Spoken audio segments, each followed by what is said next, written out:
Hi friends, బాగున్నారండి అందరూని. ఈ రోజు క్లాస్ లో ఏంటంటే మనం బ్యాక్ పార్ట్ కటింగ్ చేసిన తర్వాత ఫ్రంట్ పార్ట్ కటింగ్ చేసేటప్పుడు ప్రతి సైజ్ వాళ్ళకి ఎలా మనం ఎక్కడ ఏటి చేంజెస్ చేసుకుంటే పర్ఫెక్ట్ గా కటింగ్ చేసుకోగలమో అది చూద్దాం. సరేనండి. ఇప్పుడు ఈ బ్యాక్ పార్ట్ ఉంది. ఈ బ్యాక్ పార్ట్ కి మామూలుగా మనం సైజుని పెట్టి, అలాగే నెక్ డీప్ ని పెట్టి, షోల్డర్ ఎంత పెట్టాలి, మెడబెడల్పు ఎంత పెట్టాలి, చంక దింపు ఎంత పెట్టాలి, అవన్నీ కూడా మార్కింగ్లు అనేవి చేసేసుకుంటాం. ఆ తర్వాత మనం ఫ్రంట్ పార్ట్ కి వెళ్తాం. ఇప్పుడు నేను కటింగ్ చేసేది అయితే కనుక 36 సైజ్ బ్లౌజ్ కటింగ్ చేశాను. 5 ఇంచుల షోల్డర్, 2.5 మెడవెడల్పు, 6 ఇంచీలేమో చంక దింపు పెట్టి, 1.5కి రౌండ్ ఇచ్చాను. చెస్ట్ లూజు, నడుము లూజు పెట్టుకుని 2 ఇంచులు ఖర్చులు ఇచ్చుకున్నాను. నెక్ డీప్ ఏమో 10 ఇంచులు పెట్టుకున్నాను. ఇది మనకి బ్యాక్ పార్ట్ లో మన ఇష్టం. సరేనా. ఇంకా ఫ్రంట్ పార్ట్ నెక్ డీప్ ఏంటనేది ఇది చూడండి. ఇక్కడ కొలుచుకోవాలి. కొలుచుకొని నేను 7 ఇంచులకి మార్కింగ్ అన్నది చేసేసాను. సరేనండి. మనం ముందు 7 ఇంచెస్ కి ఇలా మార్కింగ్ అన్నది పెట్టేసాం. ఇప్పుడు ఏంటంటే ఈ మార్కింగ్ పెడితే దానికి ఇక్కడ ఫ్రంట్ పార్ట్ నెక్ దగ్గర క్లాత్ తగ్గకుండా, ఈ చెస్ట్ లూజ్ తగ్గకుండా ఉంటది అనమాట. ఈ మార్కింగ్ ఇప్పుడు పెట్టి తర్వాత డైరెక్ట్ గా క్లాత్ మార్కింగ్ చేసుకుంటే మీకు ఇక్కడ చంక దగ్గర నుంచి ఇక్కడికి ముడత ఎప్పుడు వస్తుందంటే ఈ లూజ్ తగ్గిపోయినప్పుడు. ఈ లూజ్ తగ్గకుండా ఉండాలి అంటే బ్యాక్ పార్ట్ నెక్ ని కటింగ్ చేసుకోకూడదు. First point. సెకండ్ పాయింట్ ఏంటంటే నా మెథడ్ లో కనుక బ్లౌజ్ కటింగ్ చేస్తే కనుక మీకు ఎటువంటి డౌట్స్ రాకుండా పర్ఫెక్ట్ గా వస్తుంది. అదేంటంటే చూడండి, మనకి ఫోల్డింగ్ ఇటువైపు ఉండి కోరంచులు ఇటువైపు ఉంది. ఇక్కడ మన ఎడం చేతి వైపు అంటే లెఫ్ట్ హ్యాండ్ సైడ్ నుంచి ఇలా స్టార్ట్ అయ్యి రైట్ హ్యాండ్ వైపు నడుము మార్కింగ్ వస్తుంది. ఇప్పుడు ఇలా కటింగ్ చేయడం వల్ల ఏమవుతుంది, సైడ్ మనకి ఇలా ఎల్ షేప్ లోని క్లాత్ అనేది మిగులుతుంది. ఇప్పుడు ఇక్కడ ఒక రెండు షేప్ ముక్కలు, ఇక్కడ ఒక 2 షేప్ ముక్కలు వచ్చి ఇక్కడి నుంచి ఇలా క్రాస్ గా ఫ్రంట్ పార్ట్ వచ్చి మిగిలిన క్లాత్ కి హ్యాండ్ వస్తుంది. ఎక్కడ ఏ పార్ట్ తీయాలన్నది ఒక క్లారిటీ ఉంటుంది. మీకు క్రాస్ తీసినప్పుడు కూడా ఇబ్బంది లేకుండా ఉంటది. ఇప్పుడు క్రాస్ పెట్టాలంటే ఇక్కడ ఒక క్లారిటీగా మనకి క్లాత్ మిగిలింది కాబట్టి దీన్ని ఈ ఎల్ షేప్ ని యూస్ చేసుకుని ఇక్కడ ఇలా పెట్టారు అనుకోండి, ఆటోమేటిక్ గా క్రాస్ అన్నది వస్తుంది.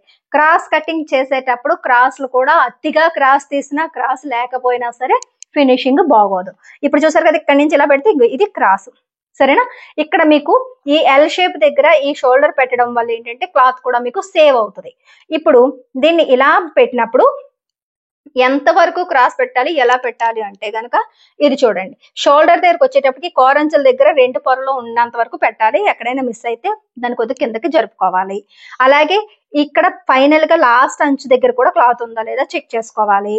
దాని తర్వాత మనం నెక్ డీప్ ఎందుకు పెట్టాము అంటే ఇలా కటింగ్ చేసేసాం అనుకోండి, నెక్ డీప్ ఇది స్ట్రైట్ గా లైన్ గీసామని అనుకుంటాం కానీ మీకు స్ట్రైట్ లైన్ రాదు. దానివల్ల ఇక్కడ నుంచి ఇక్కడికి ఫోల్డింగ్ వచ్చి, అంటే ఫస్ట్ హుక్ దగ్గర నుంచి చంక వరకు ఫోల్డింగ్ వచ్చి మీకు ఫినిషింగ్ లో తేడా వస్తుంది.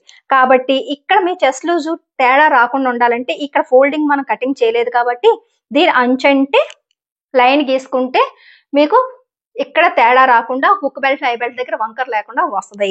ఇంకొకటి, మనం నెక్ డీప్ ఎందుకు మార్కింగ్ చేసామంటే బ్యాక్ పార్ట్ లోనే ఈ నెక్ డీప్ దగ్గర కింద క్లాత్ ఉందో లేదో చెక్ చేసుకోవడానికి వీలు ఉంటది. సరేనా. ఈ రకంగా మీరు బ్యాక్ పార్ట్ ని సెట్ చేసుకోవాలి. ఏ సైజ్ వాళ్ళకన్నా ఇదే పద్ధతి. సరేనా. ఇప్పుడు ఏం చేయాలంటే ఈ అంచు దగ్గర నుంచి ఇలా లైన్ గీసుకుని ఇది కింద ఇలా మొత్తం ఆర్మ్ రౌండ్, అలాగే ఈ షోల్డర్ మార్క్ చేసుకుని ఈ మెడ వెడల్పు మార్కింగ్ కూడా పెట్టుకుంటారు. అలాగే ఈ ఆర్మ్ రౌండ్ దగ్గర ఇలా వేలు ఇలా నొక్కి పెట్టి ఒక చిన్న డాట్. సరేనా. ఇప్పుడు అంత లైన్ మార్కింగ్ చేస్తాను చూడండి.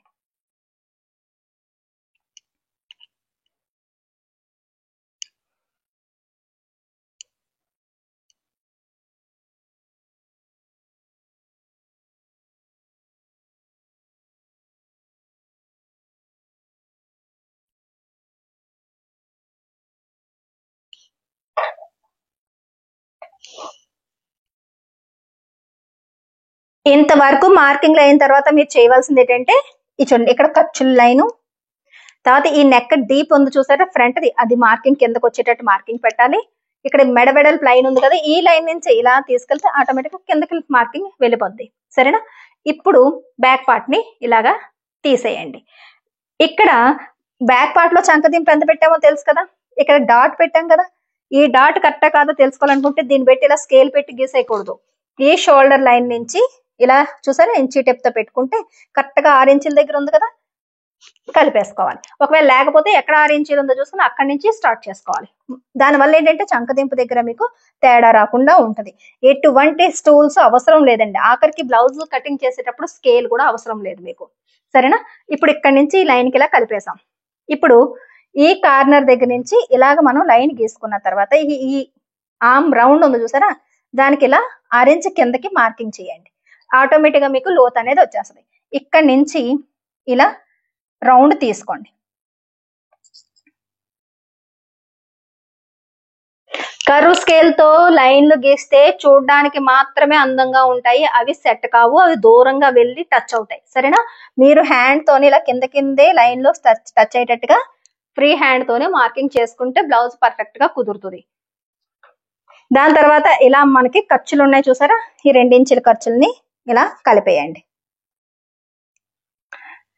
ఇక్కడ నెక్ డీప్ ఉంది చూసారా, ఇక్కడ మనం మెడవెడల్పు ఇక్కడ 2.5 పెట్టుకున్నాం అనుకోండి, ఇక్కడ 3 ఇంచీలు ఖచ్చితంగా లైన్ పెట్టుకోవాలి. ఈ లైన్ నుంచి 3 ఇంచీల దగ్గర ఇలా నిలువుగా ఒక గీత గీయండి. సరేనా? ఇక్కడ మెడవెడల్పు దగ్గర నుంచి మన నెక్ డీప్ 7 ఇంచీలు కదా, 7 ఇంచీల దగ్గర ఇలా అడ్డుగా ఒకటి గీయండి. ఈ 2 మార్కింగ్లు ఎక్కడ కలుస్తున్నాయో చూసుకుని అది మీకు కరెక్ట్ పాయింట్ అనమాట. ఇప్పుడు కలపండి. ఇప్పుడు నెక్ అన్నది మీకు వంకర్ రావడం కానీ ఎక్కువ తక్కువ రావడం కానీ రాదనమాట. మనం అనుకున్న సైజ్ కి పర్ఫెక్ట్ గా వచ్చేస్తుంది. ఇది మార్కింగ్ చేసుకునే పద్ధతి. ఇప్పుడు ఇక్కడ ఇలా రౌండ్ తీసేసుకోండి. సరేనా? అంతే. ఇంతవరకు అన్ని సైజుల వరకు సేమ్ టు సేమ్. ఇప్పుడు ఇక్కడ మామూలుగా 2 ఇంచీలు తగ్గించండి. కింద నుంచి 2 ఇంచీలు తగ్గించుకోండి. నార్మల్ సైజ్ వాళ్ళందరికీ ఇదే పద్ధతి. ఇది షేప్ బెల్ట్ కోసం మనం తగ్గిస్తున్నాం. సరేనా? ఇప్పుడు ఇది కాకుండా 2.5 ఇంచీలు తగ్గిస్తాం.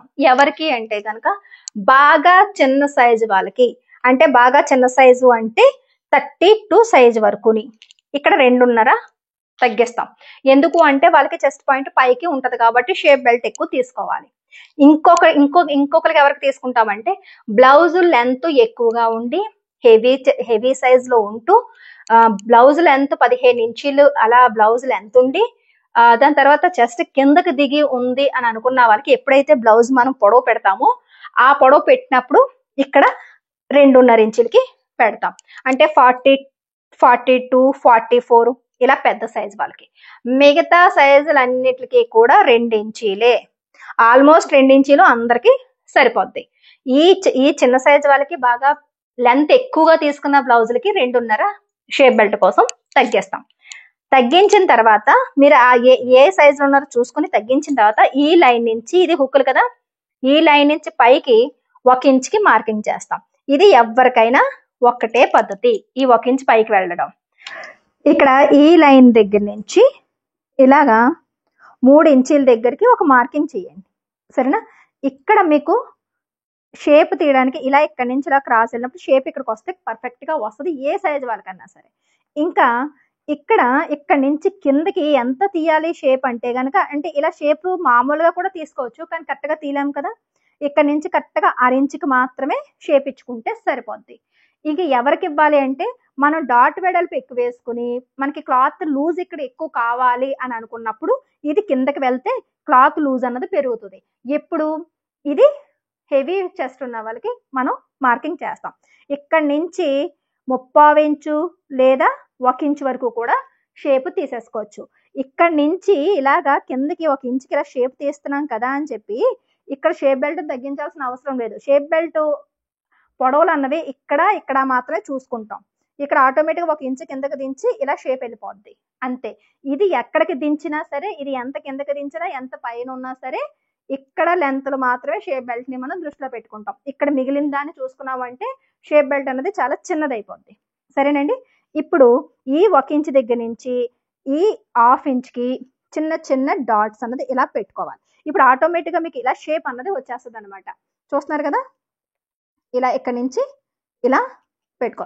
ఇక్కడ నుంచి ఈ షేప్ దగ్గర కలిసిన తర్వాత దీన్నే కంటిన్యూ చేసుకుంటూ చిన్న చిన్న డాట్స్ పెట్టుకుంటే మీకు లైన్ పర్ఫెక్ట్ గా వస్తుంది. ఇలా పైకి వెళ్తూ వెళ్తూ వెళ్తూ ఇక్కడ కార్నర్ లోని కలాలి. కార్నర్ లో కలిసి ఇలా ఒక అరెంజ్ అనేది పైకి వెళ్ళాలి. చూస్తున్నారు కదా, ఇలా ఇలా ఆటోమేటిక్ గా మీకు షేప్ అన్నది చక్కగా రౌండ్ షేప్ అన్నది వచ్చేస్తుంది. అదే 1 ఇంచ్ కనుకోండి, ఇక్కడ నుంచి ఇది ఇలా వస్తుంది, ఆ తర్వాత మళ్ళీ ఇక్కడ నుంచి ఇది ఇలా ఇలా కలిసిపోద్ది. సరేనా, కొద్ది కిందకు వస్తుంది, అంతే తేడా. ఇలా మనం షేప్ బెల్ట్ మనకి షేపుల గురించి ఇట్లా మనం తీసుకుంటాం.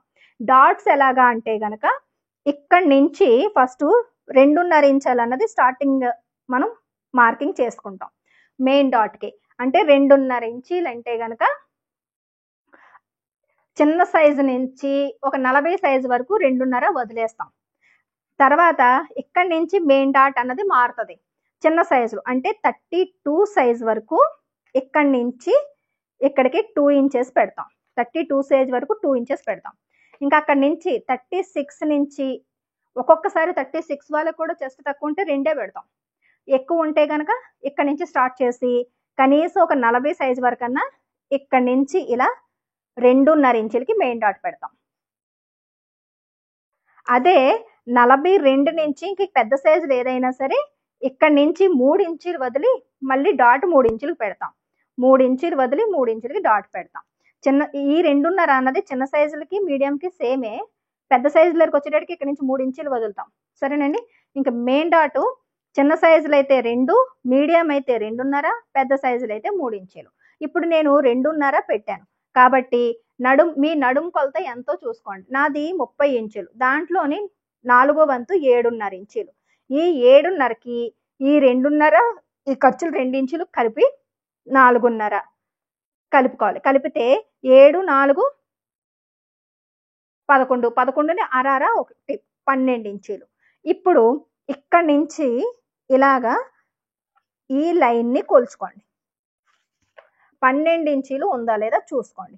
నాకు ఒక పావించ్ అన్నది తగ్గింది, ఆ పావించ్ ఇలా నేను కలుపుతున్నాను. మీకు పావించ్ తగ్గినా అరెంజ్ తగ్గినా దీన్ని ఇలా మరి పైకి వెళ్ళిపోకండి, ఇక్కడ నుంచి ఇలా ఇలా కలుపుకోండి. ఎంతైతే అంత ఇలా కలుపుకోండి. కలుపుకొని చూడండి ఇక్కడి నుంచి ఇలా ఇలా ఈ మార్కింగ్ కి కలిపేసుకోవాలి. మీకు పావించ్ వచ్చినా అరెంజ్ వచ్చినా 1 ఇంచ్ వచ్చినా తగ్గినా సరే అది పెంచుకోవచ్చు. పెంచుకుని ఇక్కడ నుంచి చెస్ట్ ఇక్కడ ఆమ్ రౌండ్ దగ్గర మాత్రం పెంచం, ఇక్కడ నుంచి ఇలా కలుపుతాం. అప్పుడు ఏమవుతుందంటే ఈ ఖర్చులు 2 ఇంచులు తగ్గకుండా హుక్ బెల్ట్ దగ్గర ఖర్చులు తగ్గిపోతూ ఉంటాయి, అది తగ్గకుండా ఉంటుంది అనమాట. సరేనా, ఇది మార్కింగ్ చేసుకునే పద్ధతి. ఇప్పుడు ఇక్కడ నుంచి ఇది ఇలా కటింగ్ చేసుకుంటే కనుక మీకు పర్ఫెక్ట్ గా మీకు ఈ ఫ్రంట్ పార్ట్ మీకు ఖర్చులతో పాటుగా ఎక్కడ ఎటువంటి తేడా రాకుండా వచ్చేస్తుంది. సరేనండి, నెక్స్ట్ క్లాస్లోని కొలతలతో షేప్ బెల్ట్ ఎలా తీసుకోవాలన్నది మీకు నేను చూపిస్తాను. సరేనా, వీడియో నచ్చినట్లయితే కనుక ఒక లైక్ ఇవ్వండి. మన లక్ష్మీ ఫ్యాషన్ వాళ్ళ ఛానల్ని సబ్స్క్రైబ్ చేసుకోవడం మర్చిపోకండి. ఆన్లైన్ క్లాసెస్ అవుతున్నాయండి. ఇంట్రెస్ట్ ఉన్న వాళ్ళు స్క్రీన్ మీద చూపిస్తున్న వాట్సాప్ నెంబర్కి మెసేజ్ చేస్తే ఏ క్లాసు, ఎంత ఫీజు, ఎన్ని రోజులు, ఏంటి అన్నది, లైవ్ క్లాసెస్ ఎప్పుడెప్పుడు ఉంటాయి ఏంటి అన్నది మీకు అన్ని వివరంగా చెప్తాను.